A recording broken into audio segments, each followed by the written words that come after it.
We're going to take a look at my next project and deviate from small engines a little bit.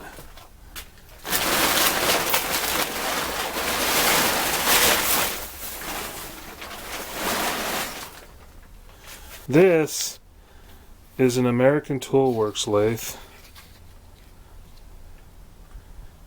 14 by 36 if I remember right, just going by memory at this point. I believe it was a 1903, and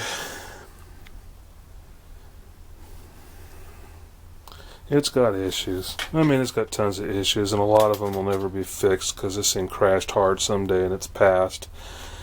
And then some esteemed engineer came up with this bizarre gear drive to replace the belt drive, but they're running it off the back gears instead of the belts. Now, I have plans to work on that in the future too, but that's not what I'm addressing right now. So they have a 220 motor feeding an old transmission, automobile, Jeep, I don't know, some old transmission. And then that feeds the back gears on the lathe. So the lathe has a really slow top speed without the belt drive. But it works. I've used it that way. It's only good for a manual lathe now since they did crash it. It wrecked the gears, so the auto feed and screw cutting features do not work. But I went to use it last month. I couldn't get it to spin up to speed. I think something's wrong down there in my motor. You can put this in neutral.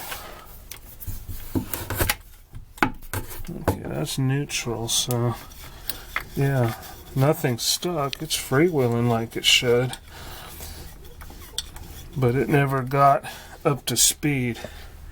I think that's an induction motor, but I've never looked too closely at it. It's a big boy though. Let's see if I can get a better picture of it, better angle. And you can kind of see it there. Light's not great.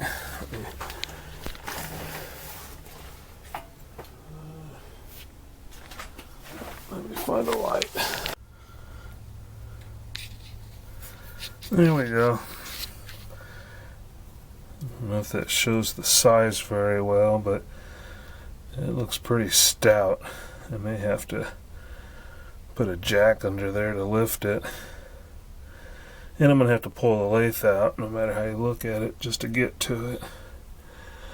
Unless I can service it installed. That's a thought. Maybe I could pull the bell ends off, and if it allows me to do that on both sides and figure out what's wrong, that could save me some work. But either way, I'll have to jack the lathe up, put it on some furniture dollies and pull it out. This thing is heavy, very heavy.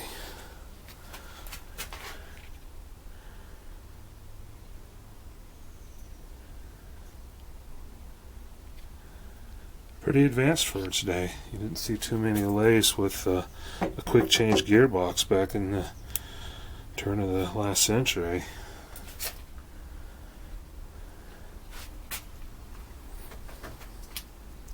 It has very little wear on it, so I'm thinking whoever crashed it did it early in its life.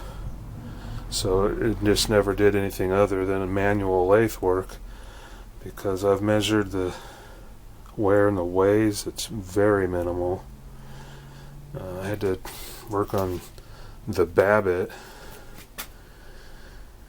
In the bearings, it's plain bearings, uses babbitt, but I've got it shimmed down to I think I have 0.5 thousandths of a in play on that, if I remember right.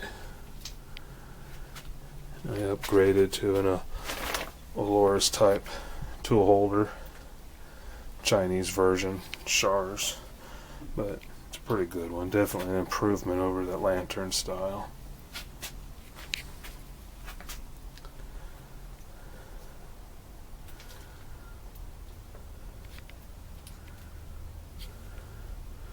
So When I get the garage organized a little bit and get this pulled away from the wall and get a better chance to look at that motor, I'll bring you back.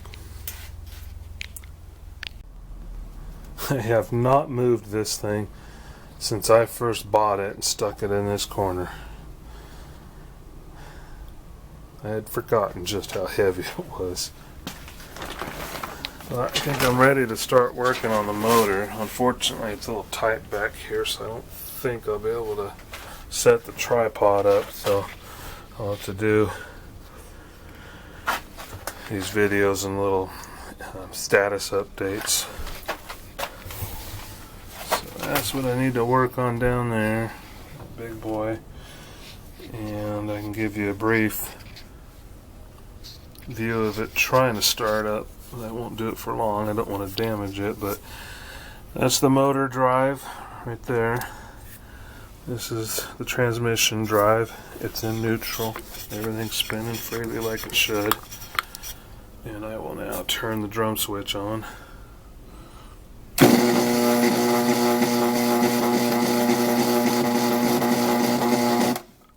Gets close, but it doesn't quite get up to speed. So, looks like that was a bad placement for that motor too, directly under the transmission. Any oil that's leaking out of it might be getting into that motor. So I'm going to open it up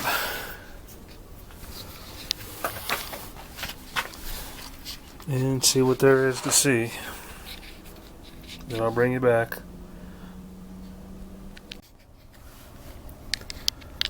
Just got the rear end bell off. I think I found the problem already.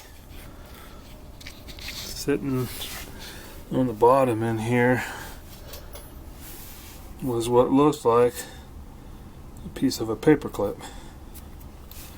What it is on this brush holder right here, it broke off the spring. Yeah, it's a fresh break too. So these brushes aren't making contact, neither one, because that's just flopping around.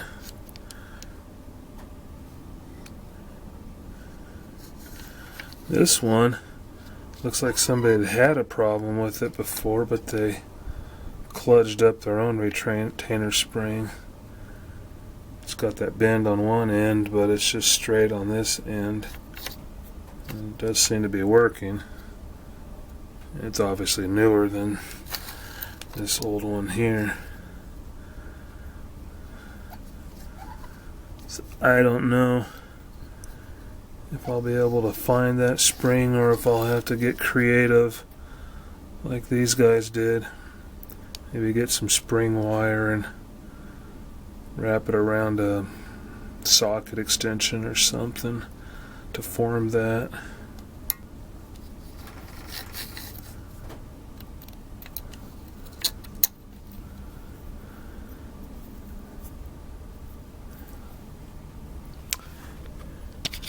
Doesn't look like it's had gear oil in it recently, but it has had it before. It's kind of wet down there. Windings look dry, look dusty.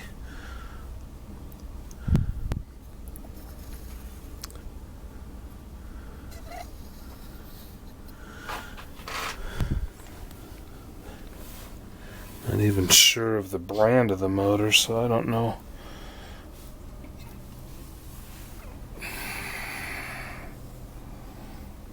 Okay, I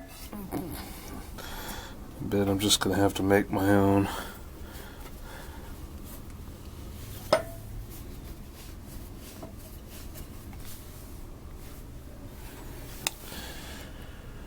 I'll hunt around for a label first, but I'm not seeing anything at the moment. But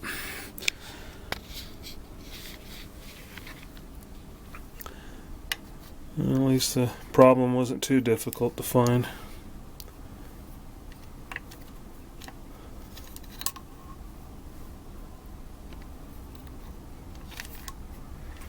Looks like plenty of brush material left. Okay, I'll bring you back when I have an update. I found a data plate. I'm almost standing on my head to see it because it's under and back. Now, I've never seen the underside of this lathe before. Could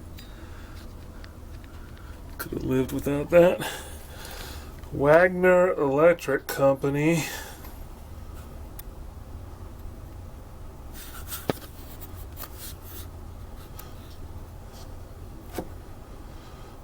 Model B647 space M180. Single phase, 1.5 horse, 1750 RPMs, 19.2 amps. Oh, that's at 110 volts. It's got 2 ratings. 1 horsepower at 220. I guess that's the only difference. Code F. And there's the wiring.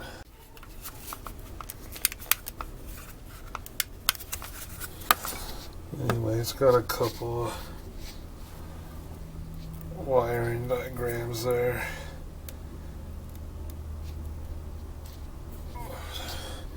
So, I need to convince my back that I can get back up from here. And then do some research and find out if I'm going to be able to find those brush springs or if I'm going to have to make my own.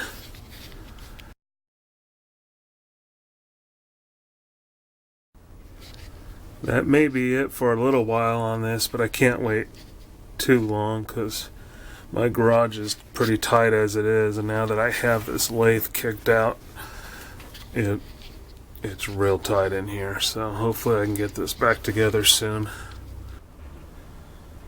Well, I got out from under it, and I just realized, as an aside or a PS here, if anybody has any interest in this old monster and the story behind it and me purchasing it and fixing it up a little bit and all that, I have an ongoing thread regarding it on the Hobby Machinist website, and I'll go ahead and put that in the description below, the link to that thread.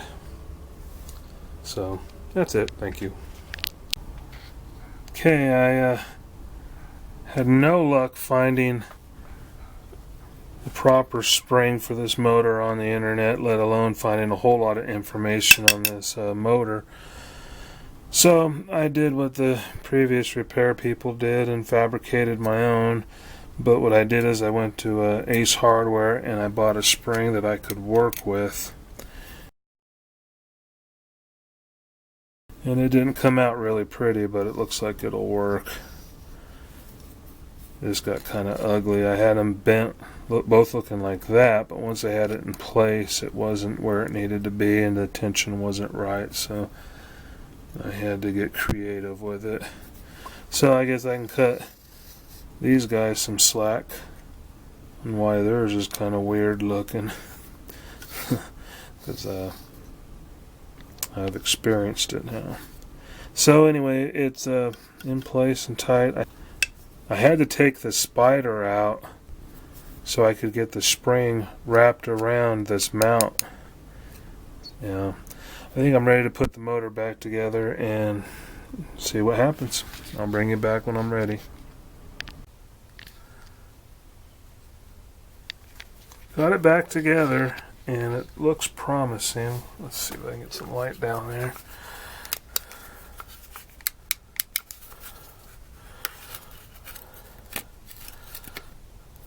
Let's see.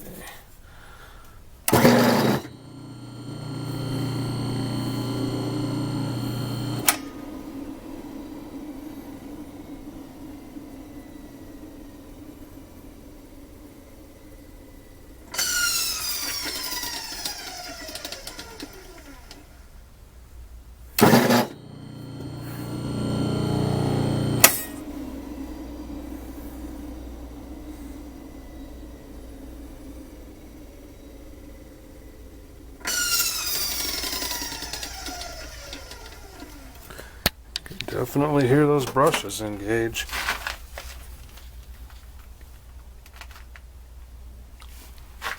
Okay, let me get the belt back on it and get the lathe started, and we'll try it with a load.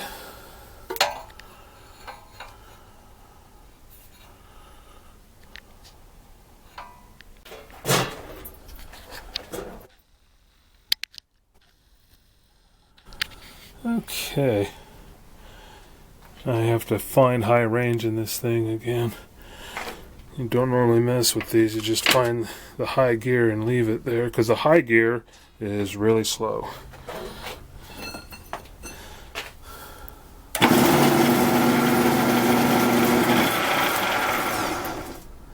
It looks like I found reverse, so a typical 3-speed, that would mean that's first. So we leave that neutral, and now we need to find out which one of these is high.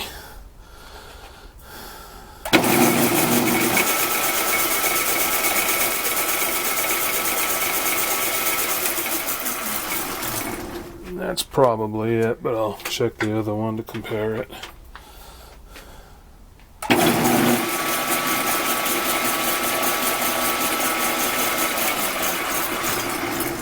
Yep, all the way over here is high.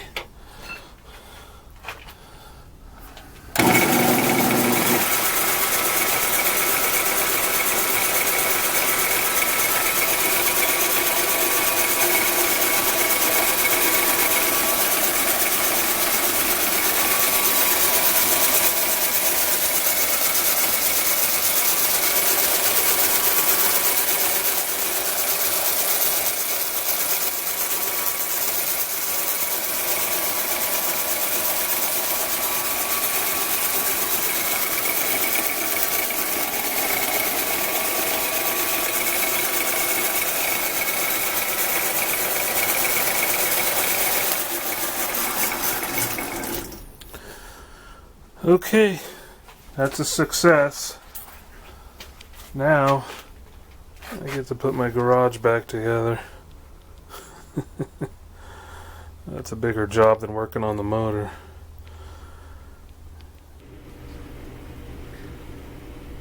Back in its corner, all ready to work again.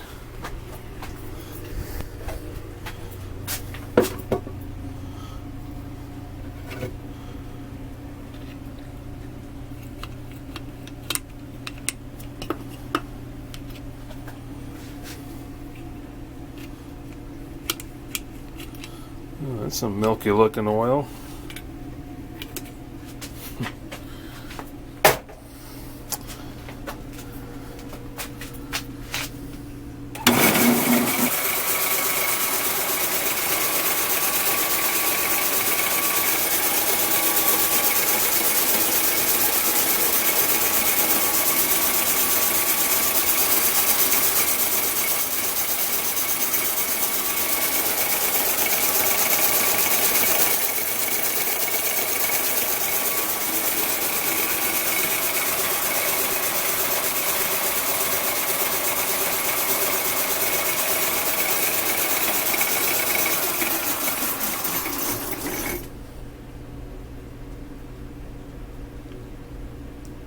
Thanks for watching.